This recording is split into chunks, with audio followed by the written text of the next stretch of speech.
entrando no ar. Debate 93.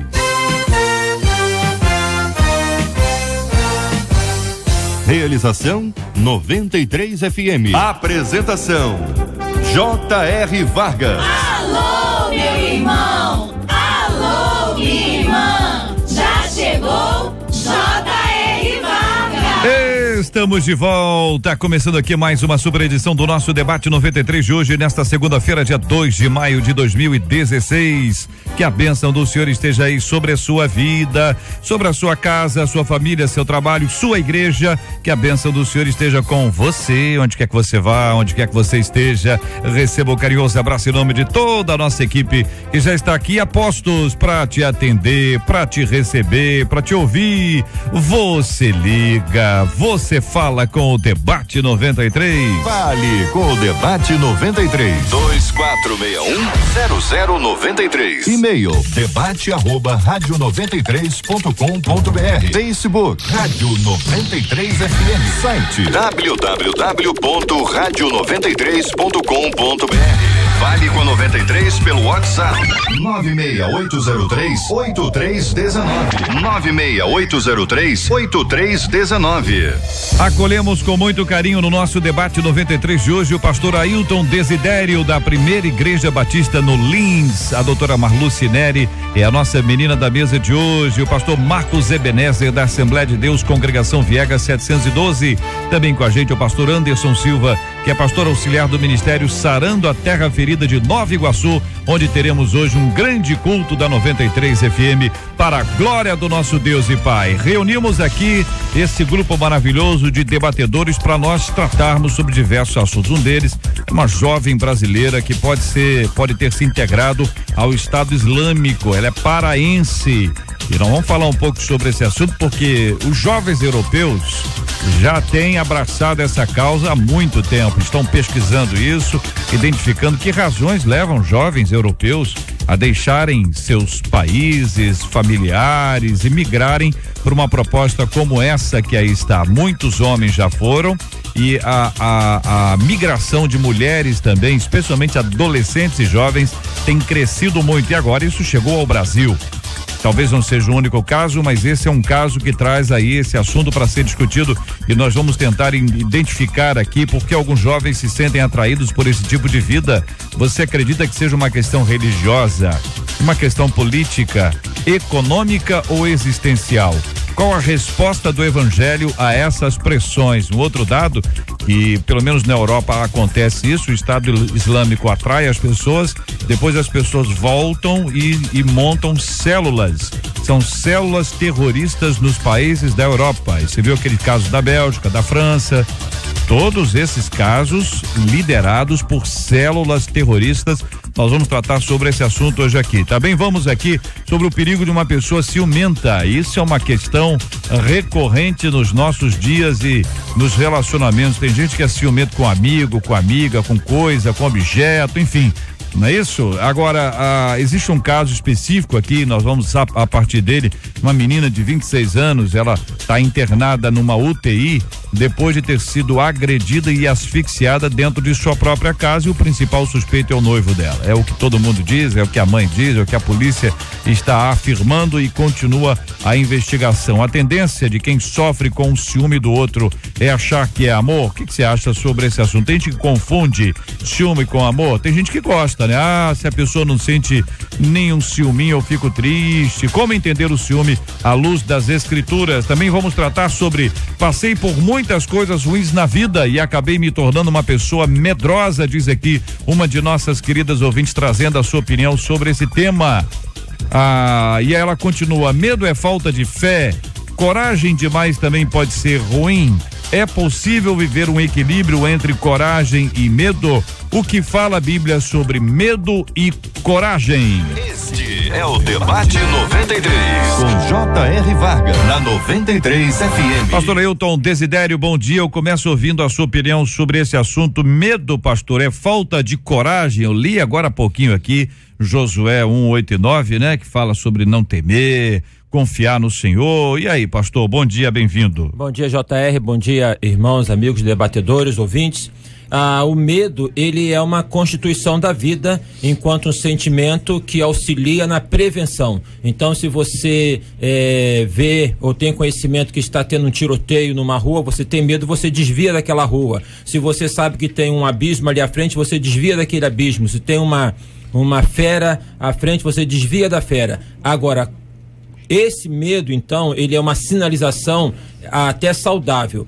Então, não ter medo não é sinal de saúde. Agora, o medo exagerado, ele paralisa.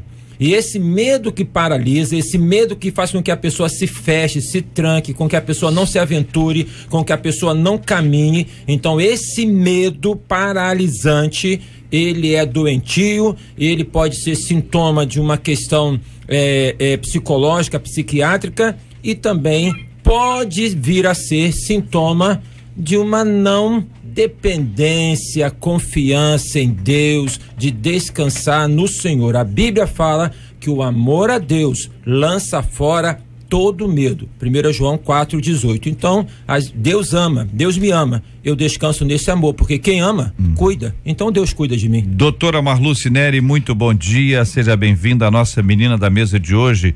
A nossa ouvinte parece ter passado por poucas e boas, né? Como a gente diz, sempre entre aspas aqui, né? Ela diz que passou por muitas coisas ruins na vida e por conta disso, como resultado, consequência, acabei me tornando uma pessoa medrosa. Do ponto de vista prático, é natural que ela tenha mais medo que outros, especialmente em relação a determinados assuntos pelos quais ela precisou passar, mas ampliando isso, ficará atrelada ou aprisionada a isso não seria uma coisa conveniente. O que pensa? É verdade, não é bom, né? O medo em excesso, né? Nosso pastor já definiu bem. Enquanto o medo ele serve para você como um alerta, né? Um sinal de alerta para que o nosso corpo ele venha produzir reações, né? Bioquímicas, e aí eu me defendo desse medo. Você passar por uma rua escura, ter medo de assaltantes e essas coisas, principalmente dentro da nossa cidade, né? Que no momento assim anda tão perigosa, esse é um medo natural. Quando esse medo, ele traz consequências realmente paralisantes, onde o indivíduo ele deixa de produzir, ele deixa de sair de casa, isso se transforma numa síndrome de pânico, não é? Que traz essas consequências assim desnecessárias, vamos dizer assim, né? Aí o perigo tá aí, viu, JR? E aí essa pessoa precisa de ajuda, sim. Pastor Marcos Ebenezer, bom dia, bem-vindo. Nosso ouvinte nos fala sobre esse assunto e traz uma pergunta importante. O medo é falta de fé? O senhor associa, pastor, as duas coisas? A pessoa tem fé, não tem medo, não tem fé? Olha, por mais que você tenha fé, você também tem medo, porque é um sentimento natural do ser humano. É algo normal. Lá em Isaías 41, o Senhor fala, olha, não temas que eu estou contigo, eu te fortaleço, não te assombres. O que não te assombres? Não crie fantasmas, porque às vezes nós potencializamos o medo, nós às vezes damos valor demais. O perigo é quando você se deixa ser dominado. Existem pessoas que elas recebem da palavra do Senhor, olha, posso todas as coisas naquele que me fortalece, mas às vezes falta uma atitude dela. Ela pode se tornar uma falta de fé quando você está apresentando algo a Deus. Deus, ele fala que ele está contigo, que ele te garante, ele te fortalece. E se você não crê que Deus, ele te fortalece, aí está faltando você investir mais na palavra, que você tenha fé. Mas se você investe na palavra e tenha fé, te falta autoconfiança, aí já é uma questão diferente. Pastor Anderson, bom dia, bem-vindo aqui ao nosso debate 93 de hoje, pastor. A Bíblia nos diz que nós não devemos ter medo, né? O pastor Marcos já mencionou aqui, inclusive, o profeta Isaías, né? Bom, aí Deus diz, não temas, e eu temo. É falta de fé, pastor? Bom dia, JR, Bom dia. Amigos debatedores, todos os nossos ouvintes. Bom, destacar primeiro aqui, quando eu leio o e-mail dessa ouvinte, o que fica claro pra gente aqui é que por conta do histórico dela, fez ela se tornar uma pessoa, não digo medrosa, ela se fechou por conta do histórico, decepção, frustração e por aí vai. Agora, associar o medo à falta de fé, eu não associo, porque a fé, ela é confiança, e o medo, ele não é ausência de fé. Na verdade, como já foi bem falado aqui na mesa, o medo nada mais é de que ele se faz até necessário ao ser humano por ele ser um sentimento importante para nossa sobrevivência, né? O que a gente tem que sempre avaliar é esse excesso de medo, porque tem muitas pessoas hoje que estão aprisionadas por conta de um histórico, de uma relação frustrada, uma situação mal resolvida, e hoje já não querem mais amar, não querem mais confiar, por conta realmente de uma frustração. Então eu entendo que o medo, ele não é falta de fé. A fé é a confiança, e o medo, ele não é, com certeza, ausência de fé. A presença do medo e a presença da fé, eles podem ser simultâneos? JR, eu acho que nós podemos dizer que há uma conjugação, como se fosse numa gangorra, né? O medo, ele pode ser uma questão de fraqueza de fé. Pode vir a ser, o que deve levar a pessoa a não se culpar, mas a poder se entregar. Por exemplo, né, a questão de um pai, essa ilustração antiga que fala que uma criança está num local alto e fala pai embaixo, pula, e ela não vê o pai, mas ela ouve, pula, e ela pula porque ela tem a convicção. Bom, isso é uma ilustração. A gente sabe que Deus está conosco, certo? Nós também entendemos que nós temos a nossa humanidade. A nossa humanidade nos leva a ter medo, porque o medo é um sinal, é uma prevenção. No caso dessa ouvinte, por exemplo, desta irmã que participou, ela teve experiências traumáticas marcam a nossa vida, marcam até dentro do nosso cérebro, são sinalizações. Olha, isso já aconteceu com você, então cuidado quando passar por esta rua. Isso já aconteceu com você, cuidado quando se relacionar com esta pessoa. Então, é preciso transcender e ir além dessa realidade, no sentido de poder descansar no Senhor. Por exemplo, o salmista, ele fala no Salmo 34, clamei ao Senhor e ele me ouviu e me livrou de todos os meus temores. Então, ao tempo que o medo não necessariamente é uma falta de fé, ele pode vir a ser por conta que a gente tem um recurso que a gente pode colocar, tá entendendo? Então, assim, é um medo natural, é um medo por uma questão psicológica, emocional, psiquiátrica, e ele pode vir a ser o medo por uma questão de controle. Eu quero controlar, eu quero saber. Não, descansa no Senhor. Quando o irmão citou, só vou concluir, quando o irmão citou Isaías, um outro texto de Isaías 43. Não temas, porque quando passares pelos rios, eles não te submergirão. Quando passares pelas águas, ela quando passares pelo fogo, ele não arderá em ti. Quando passares pelos rios, eles não te submergirão. Não há outro Deus como eu, agindo eu, quem impedirá? Então, é uma conjugação das duas coisas. Uma ouvinte de Irajá dizendo: meu medo vem de um trauma. A minha irmã se jogou de um prédio e depois disso eu fiquei com medo de altura. Quando viajo de avião ou passo na ponte Rio-Niterói, eu já fico tremendo e suando, mas eu não deixo de viajar ou passar pela ponte. Eu vou clamando por Jesus e sigo em frente, diz a nossa ouvinte. Perfeito. Olha, lembranças, né, que machucaram, lembranças, isso aí é um medo real, né? Quem não tem medo de altura? Tem medo de altura. Você não fica, são poucos os que se aventuram a adrenalina de pular, né?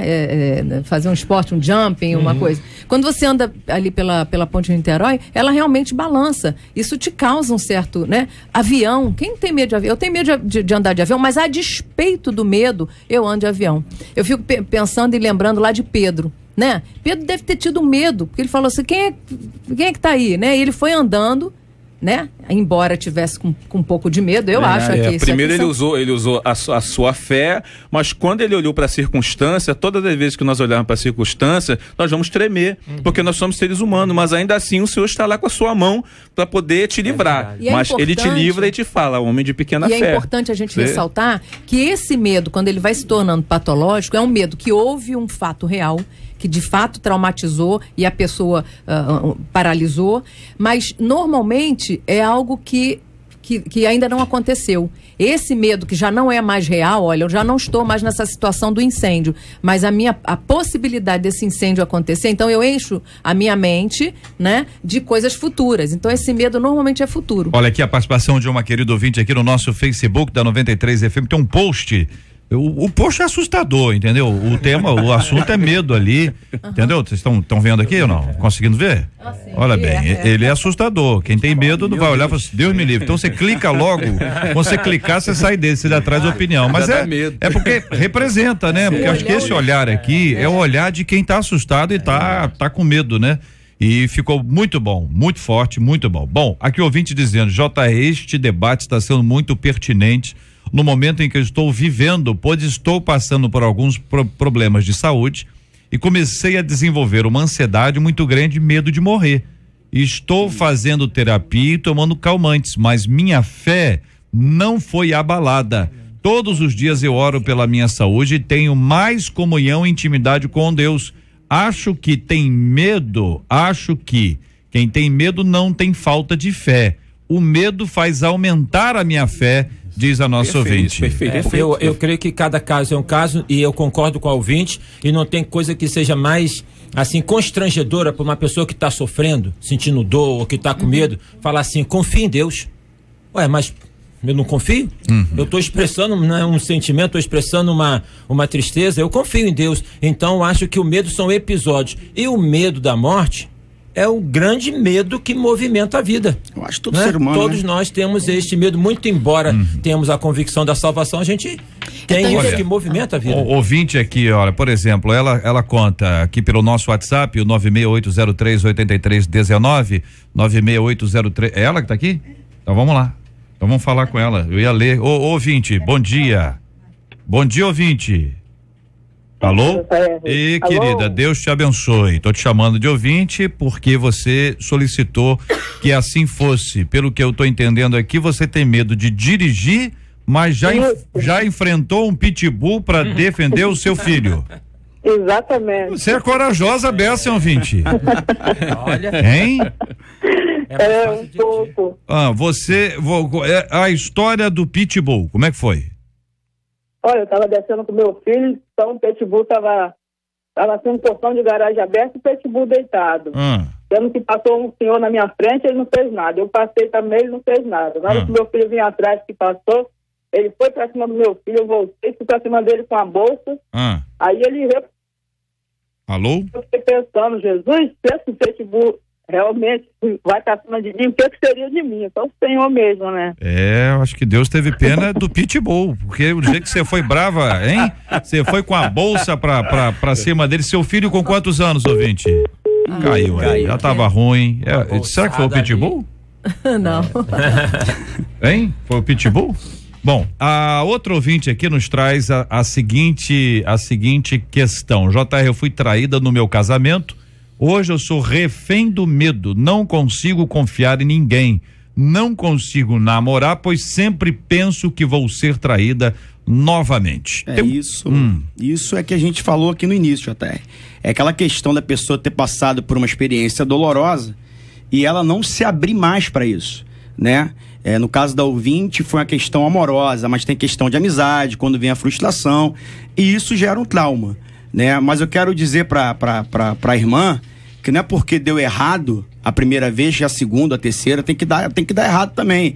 A irmã tem que se permitir, né? Vencer esse medo, romper, para começar a viver uma nova história, porque, agora entenda uma coisa, caro ouvinte, pro novo chegar, o velho tem que sair. Expulsa esse medo, porque como bem o pastor já colocou aqui, o verdadeiro amor lança fora todo medo. Outro ouvinte aqui no nosso WhatsApp, 968038319, dizendo: há um ano conheci um rapaz que tinha a vida toda errada, pastor Marcos. Olha, bebia, fumava e com o tempo vi ele mudando por mim e pelos meus filhos, diz o ouvinte.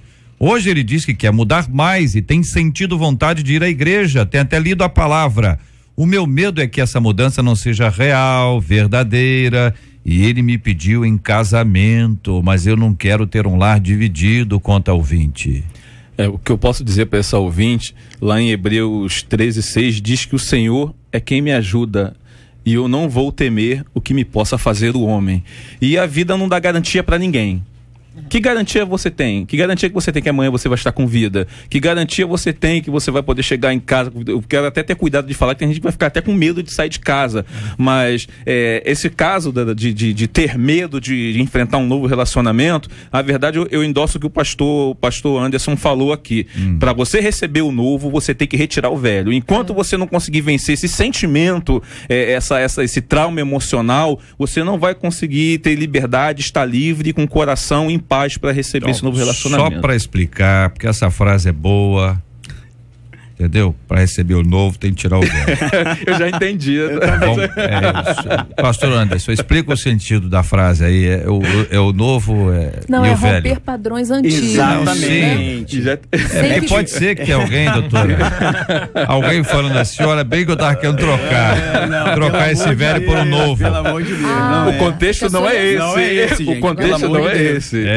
Para não ter dúvida, né? Sabe o que Não é se interessante? Quando você rompe esses padrões antigos e deixa de reforçar esses pensamentos negativos e os seus traumas, você começa a andar, apesar do medo. Todos nós temos algum tipo de medo e todos nós já passamos por algum tipo de medo, entendeu? Tem pessoas que têm medo realmente de casar, tem pessoas que têm medo de barata, de situações que, né? Porque nós idealizamos sempre uma realidade que não é uma pergunta verdadeira. De um ouvinte, especialmente para os nossos psicólogos aqui à mesa. Se tivermos medo, isso acaba acontecendo, ou seja, acaba acontecendo o que nós tememos? Bom, ele acabou de responder isso aqui. Ele é o pastor Marcos. Pastor Marcos, desculpa. Só fica no ele. Qual é a garantia que nós temos que isso não vai acontecer? Acontece é que eu não preciso me fixar no meu medo. Se eu tenho medo de barata e eu vou ficar imaginando que essa barata vai me atacar o tempo inteiro, em todos os lugares que eu passar, realmente eu vou paralisar. Eu posso, assim, tentar uma explicação num viés psicológico, mas sempre com viés bíblico. O que a Bíblia fala no texto de Jó? Tudo o que eu temia me aconteceu. Ou seja, aí tentar fazer esse viés aí que não é muito fácil. O que acontece? Você tem medo muito de alguma coisa. Logo, a sua concentração vai ficar voltada muito para aquela coisa que você tem medo. Eu tenho medo de barata. Eu não vou ficar prestando atenção no rato. Eu vou ficar só atento, ligado, para poder ver se eu tenho a barata ali. Bom, então nesse particular não quer dizer que vai como que trazer, mas vai como que chamar a atenção para poder mostrar como que aquilo fosse uma atração. Agora, só uma conclusão para além. Vencer o medo. Como é que se vence o medo? Peraí, pastor, antes disso aí, vamos lá, Jó 3:25. É isso? É esse o texto? Isso. Tudo que eu então, aquilo que temo me sobrevém e o que receio me acontece. Certo? É a descrição que ele faz. Algumas pessoas acham que existe aqui, depois escreveram sobre esse assunto, questão da lei da atração. Então, de alguma forma, você tem medo de quê? Eu tenho medo de morcego. É meio-dia, entendeu?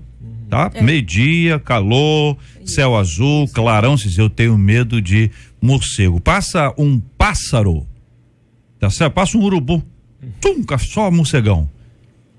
As pessoas tendem a lidar dessa forma. A pergunta é essa. Tem pessoas que dizem assim, se eu tiver uma dor no joelho, Deus me livre, dói.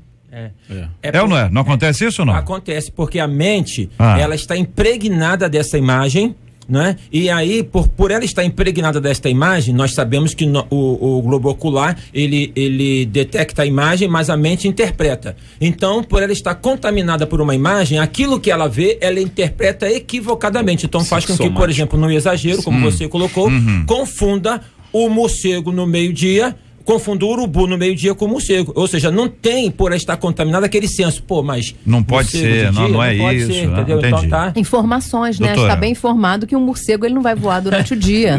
Tem uma dimensão do medo, porque o medo é paralisante mesmo, tá? E quando fala assim, que aquilo, há uma lei da atração, porque, por exemplo, no relacionamento, meu esposo vai me trair, ele está me traindo, então há alguma coisa ali que acaba o casamento. Eu tenho recebido isso, e porque as pessoas provocaram, entendeu? Elas provocaram isso. Então não é uma matemática para poder falar que é uma coisa assim de 1 mais 1 igual a 2, mas que realmente a gente tem que transcender esse medo.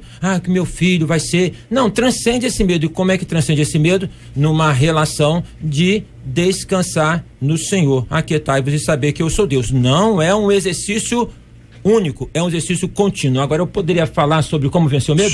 Não só pode, como deve. Eu estou aguardando o senhor falar. O senhor não falou antes. Então, vai lá, Desidério, conta aí. Foi para enfrentar Golias, todos com medo. Davi foi e enfrentou. Como é que se vence o medo? Enfrentando o medo. Agora, uma metáfora, uma ilustração. Vocês conhecem aquele desenho do Gasparzinho? Fantasma, Gasparzinho. Delatou a idade. O Gasparzinho.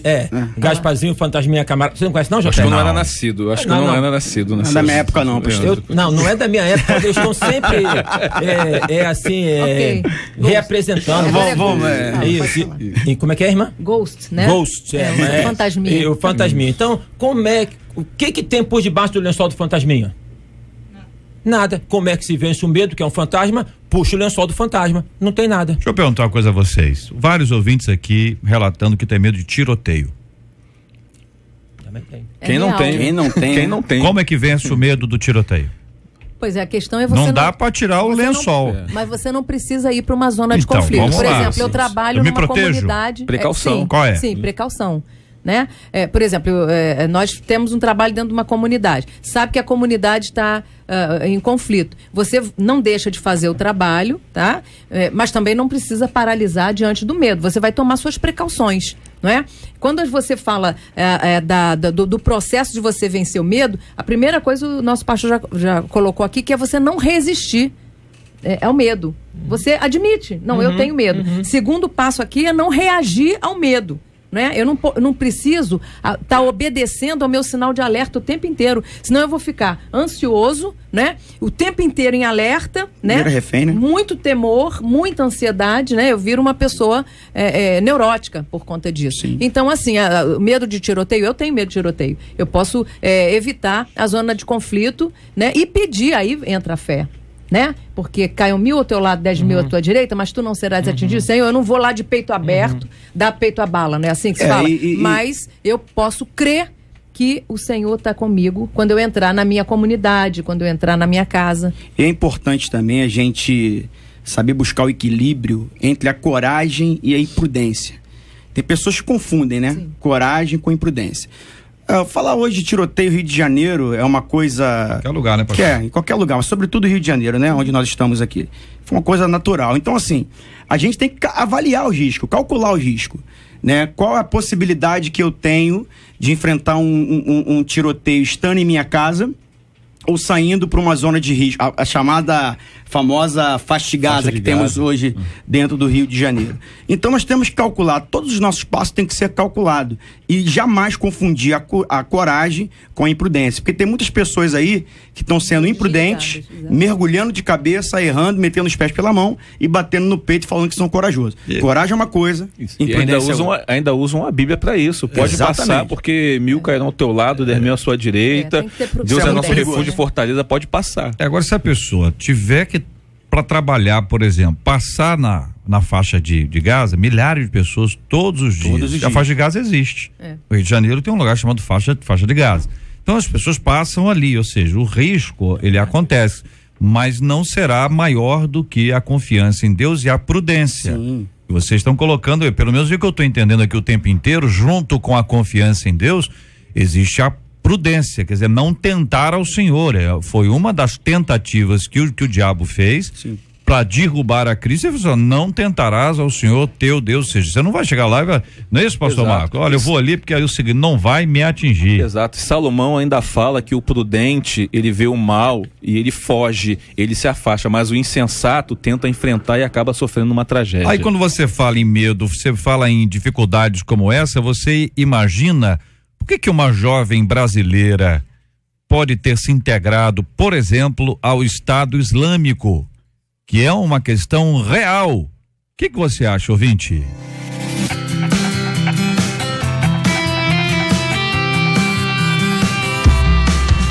A rádio que conquistou o meu coração, 93 FM. jovem brasileira pode ter se integrado ao Estado Islâmico. Há quase um mês, uma família de Belém do Pará vive o desespero de não saber o que aconteceu com a filha Karina.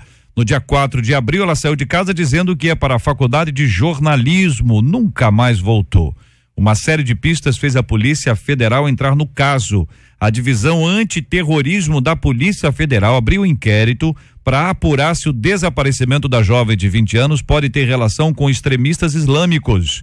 Em novembro de 2015, vários veículos publicaram matérias chamando a atenção para o fascínio que o Estado Islâmico está exercendo em jovens ocidentais. Através da internet, eles acessam conteúdos digitais de uma revista jihadista repleta de notícias humanitárias do califado e de reportagens sobre como a guerra contra os seus inimigos está sendo vencida. Além de um chamado a uma vida mais conservadora e cheia de lutas por ideais apocalípticos.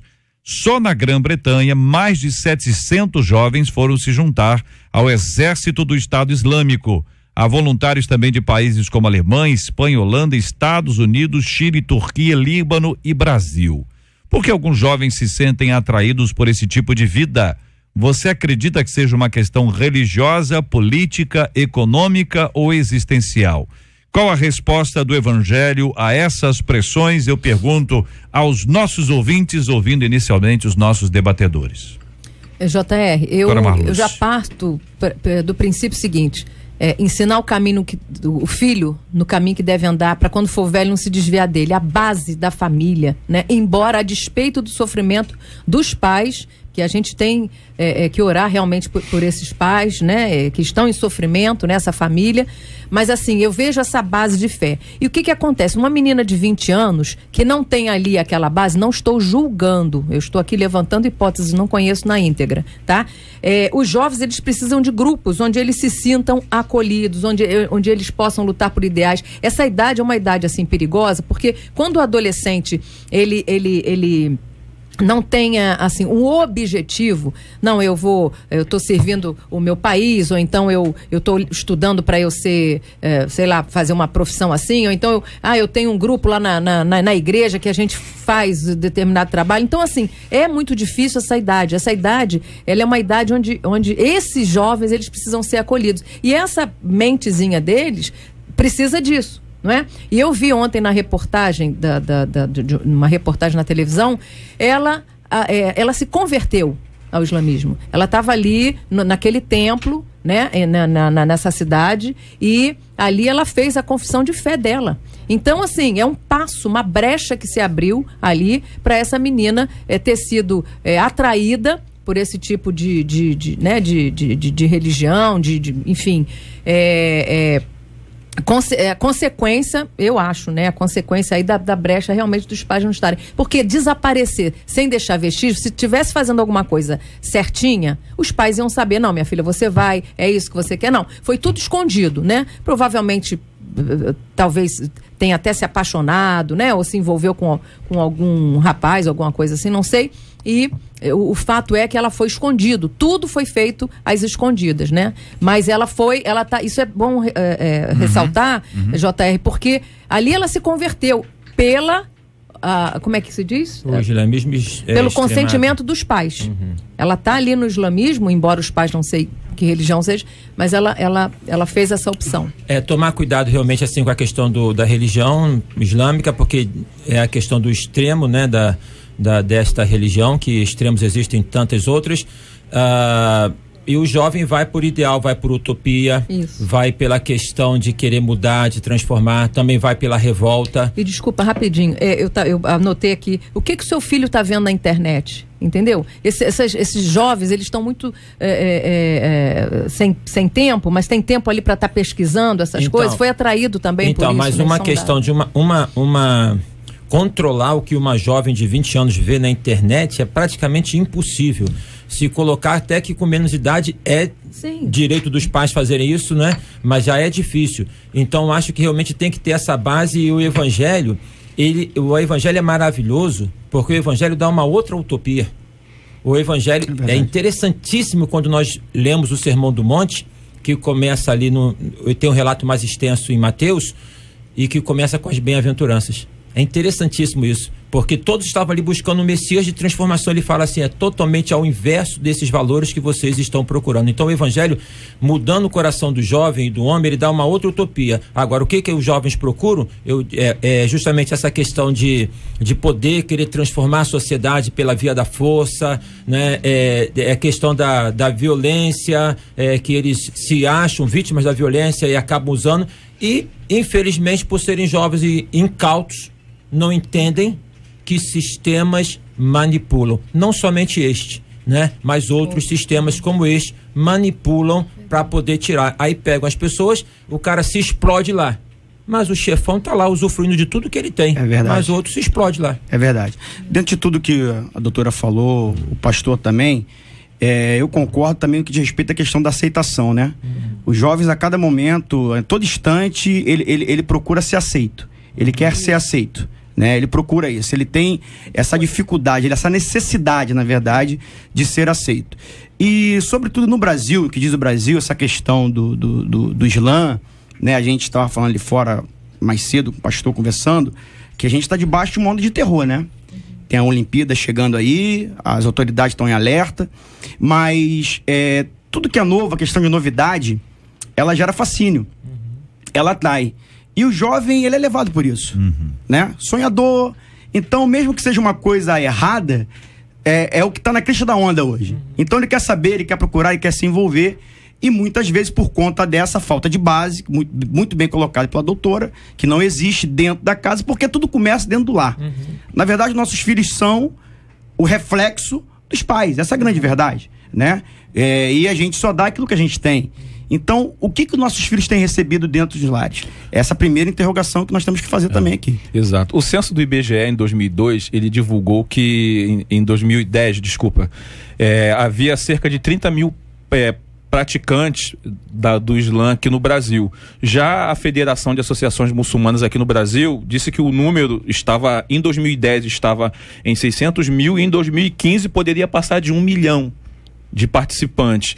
E através do censo eles descobriram que alguns tinham a curiosidade de entender sobre a guerra entre Israel e a Palestina, outros queriam conhecer mais da história de Bin Laden, outros queriam entender como era a prática da religião aqui no Brasil, mas o ponto principal começa pela curiosidade. Segundo, através de redes sociais, tendo um namorado virtual fora do país. Terceiro, buscar protestar sobre alguma religião. O perigo todo é quando eles entram pelo extremismo e quando eles não sabem o dia a dia e a realidade de tudo aquilo que está sendo passado por detrás desses princípios. Muitos têm trabalhado esse assunto na perspectiva dos heróis que são criados, né? A imagem do herói, né? Aquele que tem uma causa e morre por essa causa, né? Nós todos aqui já estudamos vários heróis que são caros a nós, em algum instante eles nos influenciaram e hoje estão se criando heróis que têm uma causa. Você pode discordar da causa, eu discordo da causa, mas ele morre pela causa, ele deu a vida pela causa. A pessoa até esquece de Cristo, entendeu? Porque vai divinizando pessoas que têm um ideal que você acha que é uma, na verdade é outro completamente diferente. Uma outra coisa que é importante é uma questão das promessas que são feitas, né? Para os homens são prometidas aí mulheres. Algumas dessas meninas, elas vão para lá na expectativa de terem um esposo e tal, só que elas não sabem que elas vão ter lá várias colegas, né? Amigas do mesmo esposo, entendeu? Elas vão ser mulheres de um mesmo cara, porque é o regime que ali está, e se não quer, morre. Então você imagina que não existe tolerância para isso. E o problema terceiro, que é também muito grave, é o treinamento dessas pessoas para o exercício do terrorismo nos seus países de origem, que é onde eles entram. Então isso é o que aconteceu na França, na Bélgica, nos Estados Unidos isso já aconteceu. Enfim, é a linha de ação deles. Treinam as pessoas e devolvem as pessoas. Elas voltam para casa, aparentemente normais, deu tudo certo, tem um emprego, tem uma universidade, daqui a pouco, bum. E aí? E aí a questão, como que as pessoas realmente, o que você citou, é uma causa para viver e uma causa para morrer. Como que uma causa empolga uma pessoa, né? E como que o evangelho está perdendo um pouco dessa causa, tá? De poder demonstrar que é uma É uma proposta revolucionária, como que o evangelho está se tornando uma coisa de engorda, uma coisa assim de inchar, não está desafiando, não está como que lançando as pessoas para mudarem uma situação vigente. Então, a causa é dada e existem pessoas, as coisas são gradativas, elas são atraídas por um namoro, vão, aí vão aprofundando na filosofia, vai aprofundando, aí chega num processo de imersão, fala assim, é mesmo, eu tenho que mudar, eu posso doar a minha vida para poder mudar isso, é uma boa causa, né? E se aprofunda, desgraça a própria vida, tá entendendo? A da família, e a coisa mais, assim, horrível, porque tem paralelo até quando a gente fala aqui no Rio como violência e faixa de Gaza, que é a questão do tráfico. O tráfico alicia os meninos. É muito parecido. Alicia os meninos, né? Porque dá um status, dá isso, dá aquilo, mas esses garotos, tá aí estão as estatísticas, que são os que mais morrem, não saem do morro. Promessas mentirosas. Qual a resposta do evangelho a essas pressões? A resposta, na minha opinião, é a pregação do evangelho pura e simples. A gente precisa resgatar a mensagem pura do evangelho. Transformação. Não vos conformeis com este mundo, mas transformai-vos pela renovação da vossa mente. Eu acho que a gente está falhando na pregação. Agora, no entanto, a gente tem um crescimento grande do evangelho em países como Iraque e outros países assim. Nós precisamos voltar a ser igreja, né, pastor? Essa é a grande verdade. É verdade. A gente, o que está faltando nos altares da igreja, nos púlpitos da igreja, são as mensagens cristocêntricas. Eu tenho inúmeras mensagens avivalistas, falo sobre promessas, sobre sonhos, mas a verdade precisa voltar a ser pregada. Então, isso que a igreja precisa resgatar, pregar a verdade. Nosso compromisso é com a verdade. Precisamos resgatar isso. Exato. E quando você começa a ter todo esse prejuízo de que você entra em igrejas, que quando você chega lá, a pregação é o que Deus pode fazer por você, quando na realidade o que Ele exige de você. A palavra de Deus diz que aquele que está em Cristo, nova criatura é mudança, é transformação, é um novo pensar, é um novo sentir, é um novo agir, é mudança de vida, não é uma adaptação. Você não pode adaptar o evangelho ao teu estilo de vida, é mudança, são exigências. Quem vai se candidatar, quem entrar pro Islã, é feita várias exigências, onde se vai. Agora, se você abre a Bíblia e vai falar sobre santificação, sobre separação, sobre transformação, tem muita gente que se levanta, fica aborrecido com o pastor e vai embora. E quando ele entra num lugar onde só tem campanha, que você vai ficar rico da noite pro dia, que Deus ele abençoa enquanto você dorme, que você não tem que fazer esforço nenhum, fica todo mundo alegre. Esta é uma reflexão proposta aqui pelos nossos debatedores dentro desse assunto que envolve o coração de todos nós. Todo mundo fica um pouco preocupado, né? E até linkando com o assunto inicial, com medo, como muita gente também tem medo de pessoas ciumentas. Tem gente que adora, hein? Um ciúmezinho é bom, na medida certa, só não sabe qual é a medida certa para ele ou para ela. Para alguns a medida certa é equilibrada e saudável, para outras chega a barra da violência.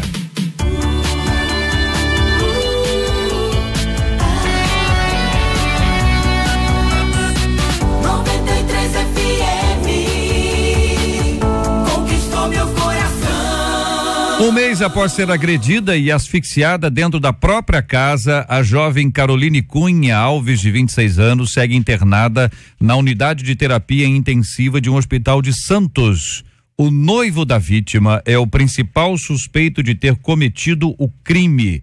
Em depoimento, o noivo afirmou que ao chegar no apartamento onde a enfermeira morava, encontrou a vítima sendo esganada por um pedreiro em um dos cômodos. Já o pedreiro, que também foi ouvido, diz que realmente fazia um serviço no local, mas fugiu ao ver o noivo da vítima agredindo a mulher durante um ataque de ciúmes. De acordo com o amigo da vítima, que preferiu não se identificar, o noivo da jovem é bastante ciumento e já chegou a ameaçá-lo. Diz aqui o amigo: éramos amigos e conversávamos constantemente. Certa vez comentei em uma foto dela no Facebook. Logo depois, esse rapaz me chamou dizendo que ela tinha namorado e era para que eu ficasse longe. Quando a Janaína soube, ela me pediu desculpas e disse aqui, Janaína não, Caroline, né? E quando ela me pediu desculpas e disse que ele era muito ciumento mesmo. Ela me dizia que mesmo com os ciúmes dele havia amor e eu respeitei, mas era algo muito intenso e ela chegou a desativar a conta por conta da perseguição. Você já viveu situações de ciúme extremo? A tendência de quem sofre com o ciúme de outro é achar que é amor? Como detectar que o ciúme se tornou uma doença? Como entender o ciúme à luz das Escrituras? Eu pergunto aos nossos ouvintes, começando inicialmente com os nossos debatedores. Então, JR, ciúme natural é zelo. Você tem zelo ali pela pessoa, você tem um cuidado, né? Esse ciúme, ele é cuidadoso. E não possessivo. Porque quando o outro idealiza que ele vai ser amado mais do que o normal, não é? E aí ser amado, você já vai lá para a base também da infância, essa autoestima muito baixa. Mas ele tá vendo? Ele gosta mais de mim do que os meus pais gostaram. Ele gosta tanto que ele cuida de mim, tá vendo? Ele não deixa ninguém se aproximar. Cuidado. Isso aí tá muito próximo a ser um ciúme patológico. Esse ciúme de que o outro é meu e de que ninguém mais pode se aproximar e paralisa a própria pessoa, não é? Que a vítima, ela tem uma certa responsabilidade, embora muitas vezes inconsciente. É isso que eu estava pensando aqui. Porque a vítima, depois pode completar, a vítima, ela de posse aí, vamos dizer, dessa autoestima baixa, né? Ela se apodera do poder que o outro manifesta nela. Então ela confunde isso com cuidado. Tem um joguinho aí, né? De que assim, junta a fome com a vontade de comer. Em alguns casos, que a pessoa, como o JR falou, porque eu tô sendo amada e ele tá só me protegendo. Então existem o ciumento, ele pode até ser uma questão no seu extremo patológica, no sentido psiquiátrico mesmo, e pode não ser, não é? Dessa forma lá mais extrema, mas é um eu fraco, fraco. E aí ele se encontra com outro eu fraco, tá entendendo? E ele fala, eu vou te proteger, eu vou te dar não sei o quê, e esse outro, o eu vai se anulando por conta do outro. Alimenta. E vai assim, absorvendo, de tal maneira que anula, a pessoa fica asfixiada. Interessante. Se deixa, inclusive, se asfixiar. Interessante é que a psicanálise, ela trabalha muito com essa questão da simbologia, né? Então, quando aqui esse caso fala que a mulher foi asfixiada, e o ciúme é uma forma de asfixiar a pessoa, de poder tirar o ar da pessoa, de tirar, sabe assim, essa respiração em relação da vida. Não é sou eu, é só eu. E, gente, fala sério, quem é que vai viver dessa maneira? Não tem funcionado, né? O ciúme também ele vem muito ligado ao egoísmo, sabe? O Paulo, ele trata de ciúme, falando lá em 1 Coríntios, de forma muito interessante, que ele fala que o verdadeiro amor, ele não arde em ciúmes. Ciúme, todos nós temos. O ciúme, ele começa a ser tratado desde a infância, quando a criança não quer dividir um brinquedo, a menina não quer dividir a boneca, o menino não quer emprestar um carrinho. Você já começa a tratar desde cedo. O problema todo é quando a coisa começa a desenvolver de tal maneira onde ele se torna cada vez até egoísta. Ele não quer ter zelo, ele é egoísta, ele não quer dividir com ninguém, ele é possessivo. Isso pode causar muitas tragédias nas famílias, onde nós vimos até um caso como esse aqui, que o camarada entra dentro da casa, a família já sabendo do comportamento do camarada, ainda vai permitir que ele se aproxime da casa. Ele está esganando a menina. Meu esposo me traiu, diz a nossa ouvinte, quando a gente ainda namorava. Eu perdoei, continuamos juntos, hoje estamos casados, porém não consigo me livrar da insegurança e do medo de acontecer outra vez. Eu não me vejo com ciúme doentio, mas admito que sinto ciúmes por conta do que aconteceu. Natural ou não?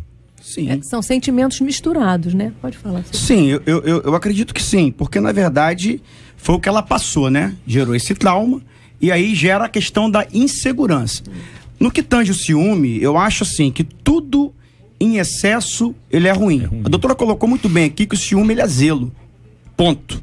Agora a questão da insegurança vai existir, porque aconteceu algo e hoje ela sempre tem essa questão, será que vai acontecer de novo? Né? A questão da insegurança. Agora o zelo, ele está associado ao amor. Quem ama tem zelo. Agora o ciúme em excesso, né, aquela questão doentia, aonde sufoca, onde aprisiona, e vê telefone, vê rede social, isso aí não é saudável, não faz bem, isso não é legal. Ouvinte nossa dizendo, ter zelo não tem nada a ver com ciúmes. Eu já li na Bíblia que ciúme é demônio. Não, gente, olha só, se a gente não tiver, por exemplo, a minha filha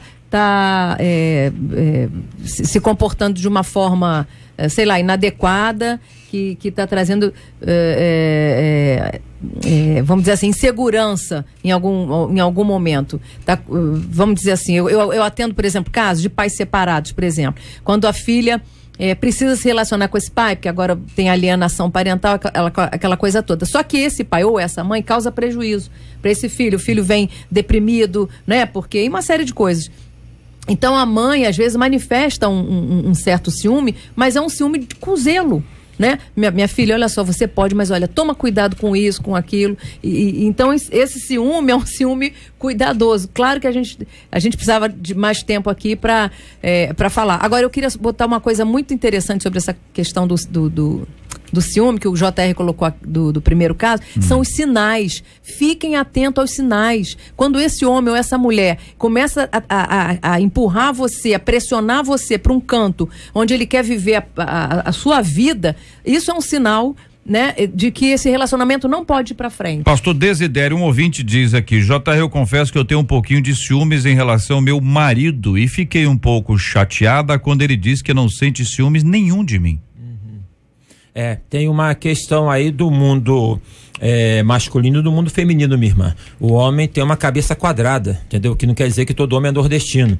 A questão é a seguinte, é que o homem, ele tem uma dificuldade de poder tocar na questão da emoção.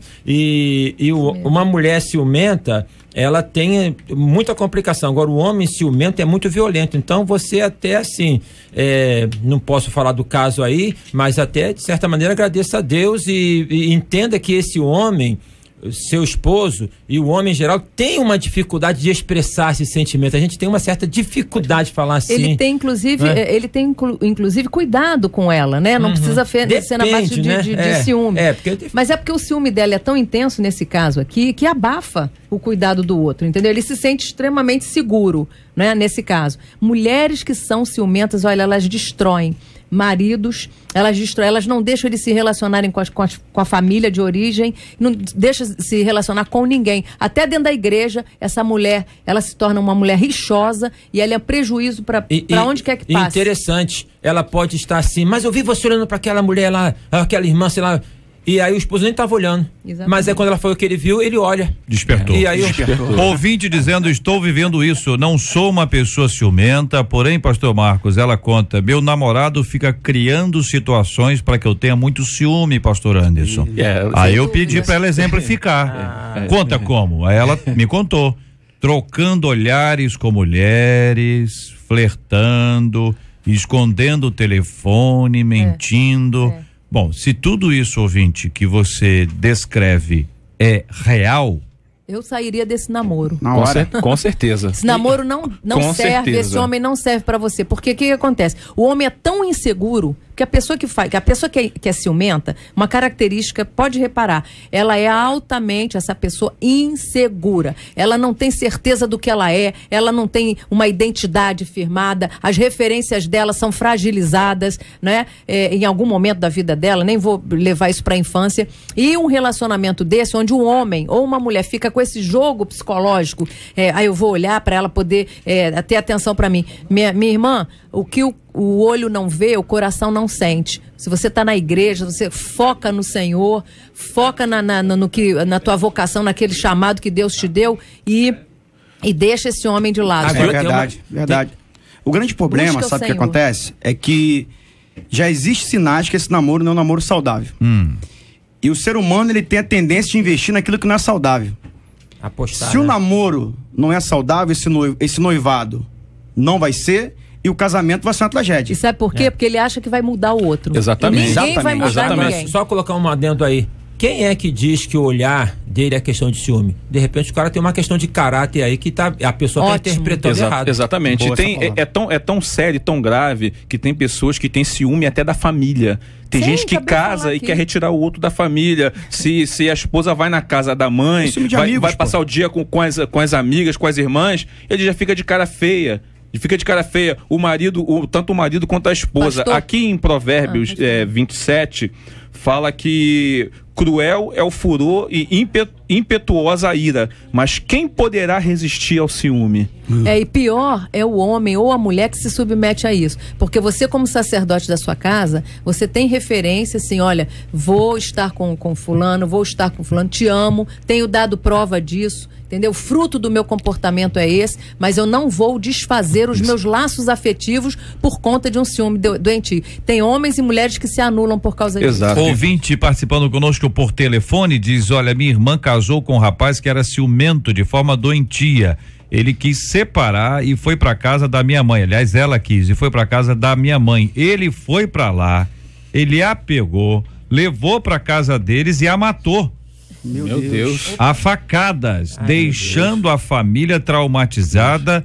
A minha irmã tinha apenas 20 anos de idade, conta a nossa querida ouvinte. E aí uma coisa que não, gente, mas pera um minutinho. Que foi dito aqui, né? Não, só um minutinho, pastor. Vamos lá, né? Porque a pessoa, não é que ela, quem deixou a pessoa entrar. Às vezes a pessoa entrou, o cara é marido, entrou, tava bravo naquele dia, tentaram apaziguar, dialogar, conversar. Tem mãe que quando recebe a filha que brigou com o esposo, diz, volta pra casa, resolve. E não faz isso incorretamente, não. Quem tem que resolver são os dois.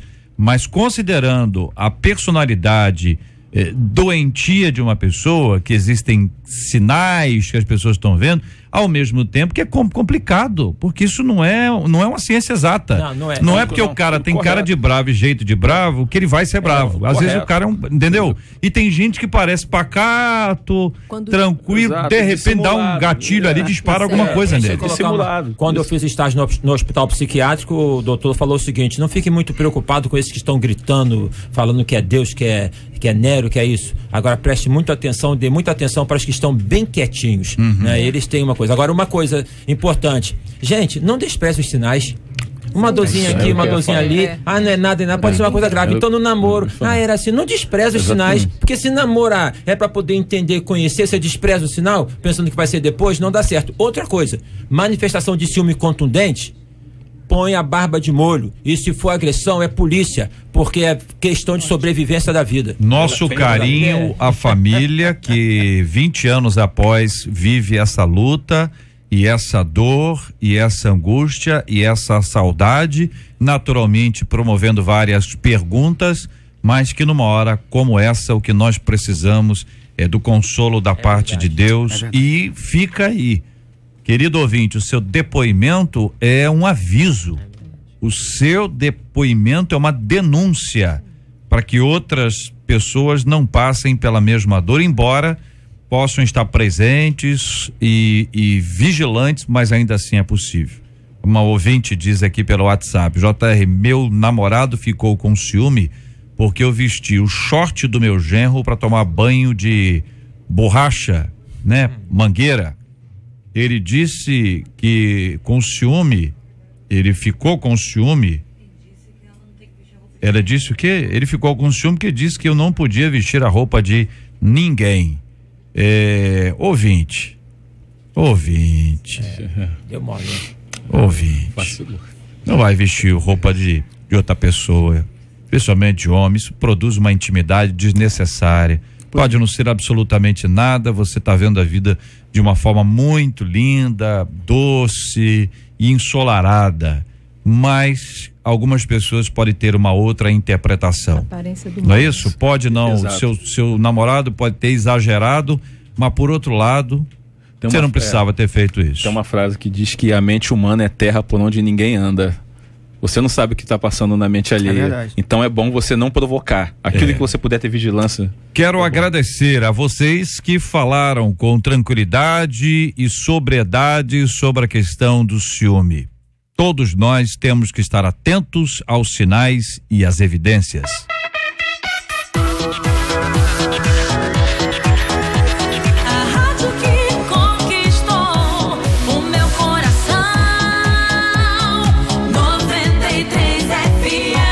Marcela Bastos. Perguntamos aos nossos ouvintes se houvesse assim uma classificação, eles se classificariam como medrosos ou corajosos. 67% dos ouvintes por telefone disseram que são corajosos. Olha aí. E 54% deles no site também são corajosos. Muito obrigado aos nossos queridos ouvintes e a todos pela participação expressiva ao longo do nosso debate 93 de hoje.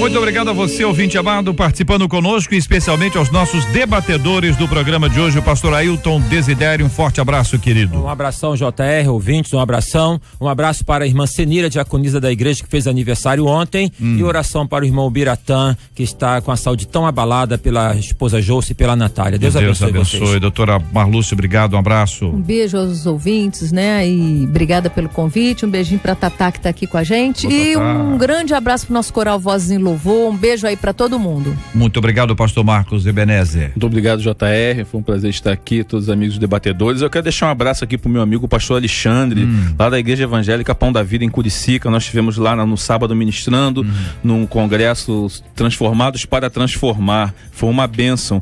Quero deixar um abraço aqui pra irmã Cláudia e o seu esposo Alexandre, que são líderes do departamento infantil. Ele fez aniversário ontem, no dia 1º de maio, e ela está fazendo aniversário hoje, dia 2 de maio. E nós estamos transmitindo aqui o abraço para ela. Pastor Deus te abençoe. Anderson Silva, muito obrigado, querido. Deus abençoe muito o senhor. Obrigado, JR, e os ouvintes. Eu quero deixar aqui um abraço aqui em especial para minha esposa, a pastora Evelyn, para meus filhos, João Pedro, Maria Luísa. Um grande abraço para o meu pastor, meu mentor, pastor Vanderlei Prata e pastora Luciana. Pastor Alexandre, que está me acompanhando aqui, meu amigo. E deixar um convite hoje. Ministério Sanitário referido Nova Iguaçu, Avenida Governador Roberto Silveira, 1271, haverá o culto da rádio. Convido você a estar conosco lá, Gisele Nascimento, Flor de Lins, Elaine de Jesus. Vai ser uma noite de muita festa, vai pra lá, te espero, quero te dar um abraço, te conhecer. Olha a Elaine aqui, ó.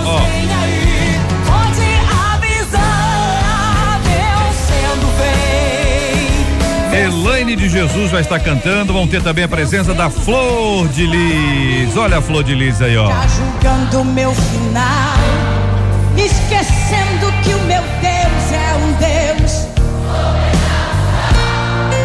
O Deus que dá valor a quem o mundo humilhou. É o Deus que uma virada em minha vida decretou. Olha aí, a Flor de Lis abençoando a nossa vida. A Gisele Nascimento também vai estar presente hoje. Olha a Gisele aí, minha gente, ó. Com fariseus fazendo de comércio a casa do grande Deus, virando a mesa, confrontou o grande sistema e o quebrou. Maravilha, essa grande festa, pastor Anderson Silva. Vamos dar um endereço aqui, pastor. Eu gostaria de, além do endereço, um ponto de referência para ajudar aqueles que estão vindo de mais longe, mas não perdem a chance de estar com esse povo abençoado. É verdade, JR. Bom, Ministério Sanitário Referida fica na Avenida Governador Roberto Silveira, 1271, no coração de Nova Iguaçu, ao lado do Corpo de Bombeiro, ali do lado do Aeroclube, do Clube Nova Iguaçu também. Não tem erro, fica no coração de Nova Iguaçu. Nós te esperamos lá, toda a família Sanitário Referida, os obreiros, os pastores, para te dar um abraço e participar dessa grande festa. Vai pra lá. Maravilha. O pregador dessa noite será o pastor Marco Ribeiro, da Assembleia de Deus Ministério Carós, na Tijuca, e nós vamos ter a presença dessas três queridas irmãs. Não por acaso, as três são mães, e essa é uma semana especialíssima. É uma semana onde todos nós lembramos as nossas mamães, e então estará cantando a Elaine de Jesus, que é a mãe do Alex Davi, a Gisele Nascimento, que é mãe da Isabela e do Israel, e a Flor de Lis, que é mãe de uma multidão. Tá bom assim? Porque, bem, se eu começasse a falar o nome agora dos filhos dela, eu pararia na hora do culto, ia ser daqui para o culto. Então, né, tem muitos filhos, que Deus abençoe muito essas mamães queridas nesse grande culto da 93 FM que vai acontecer hoje à noite. Nós vamos orar juntos, vou pedir o pastor Desidério para orar conosco. Nós estamos lembrando aqui o aniversário da nossa querida companheira Silvane Figueiredo, executiva de contas da 93 FM, que fez aniversário no dia de ontem, e também do jornalista Juliano Medeiros, que fez aniversário no sábado. Estou errado? É o contrário? Tem certeza? Será que eles não estão errados? Mas tá tudo certo. Às vezes a pessoa se engana com o dia do seu aniversário, né? Muito bem, a Silvane fez sábado e o Juliano fez aniversário ontem. Nós queremos agradecer a Deus pela vida desses queridos companheiros aqui do nosso programa e também de toda a nossa emissora. Que Deus continue a abençoar a vida de ambos. Silvane, nossa querida, que já trabalhou aqui no estúdio conosco, já atendeu os ouvintes no telefone, hoje executiva de contas. Juliano, responsável pelo nosso jornalismo. Para os dois, o carinho, o reconhecimento da capacidade, da habilidade, da boa intenção no serviço, do trabalho e o reconhecimento de todos nós pelo grande profissionalismo de ambos. Pelas suas vidas nós vamos orar também, pastor Desidério. Vamos lembrar da cura dos enfermos e o consolo aos corações enlutados. Vamos orar por aqueles que estão vivendo debaixo do medo e não conseguem realizar nada. Alguns traumatizados, marcas do passado que produziram neles hoje o medo.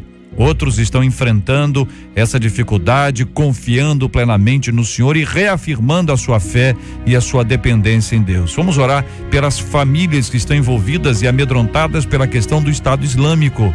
Por essa família cuja filha está desaparecida e a Polícia Federal investiga o envolvimento dela e de tantos outros jovens com a questão do Estado Islâmico.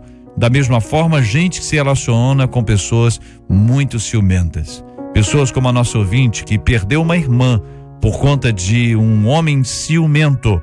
Da mesma forma, mulheres e homens que se sentem hoje fragilizados por conta da pressão do ciúme. Por essas pessoas queridas, pelos nossos ouvintes, vamos orar. Senhor Deus eterno Pai, nós louvamos o teu nome, agradecemos por este dia, te agradecemos pela vida da Silvana, pelo aniversário dela, do Juliano, da graça para eles, os teus servos. Ó Deus, abençoa os que estão enfermos, nós cremos que o Senhor é aquele que cura todas as enfermidades. Ó Deus, trabalha no coração dos familiares destes que convivem com enfermos também.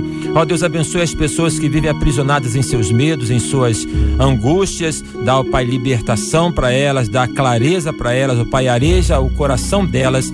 Senhor Deus, dá graça para esta família em que a filha foi aliciada, Jesus, por esta corrente equivocada, estranha. Abençoa e liberta esta jovem, liberte todos os jovens do engano, das ciladas do diabo, em nome do Senhor Jesus. Dê graça aos relacionamentos, aos que estão no namoro, noivado, casamento, sentimento de ciúme, de possessão. Ó Deus, como teu servo disse aqui, o amor não arde em ciúmes. Dá graça, abençoa as famílias, abençoe as mães, abençoe o culto hoje à noite na comunidade Sarando a Terra Ferida. Oramos em nome de Jesus. Amém. Que Deus te abençoe. Você acabou de ouvir Debate 93.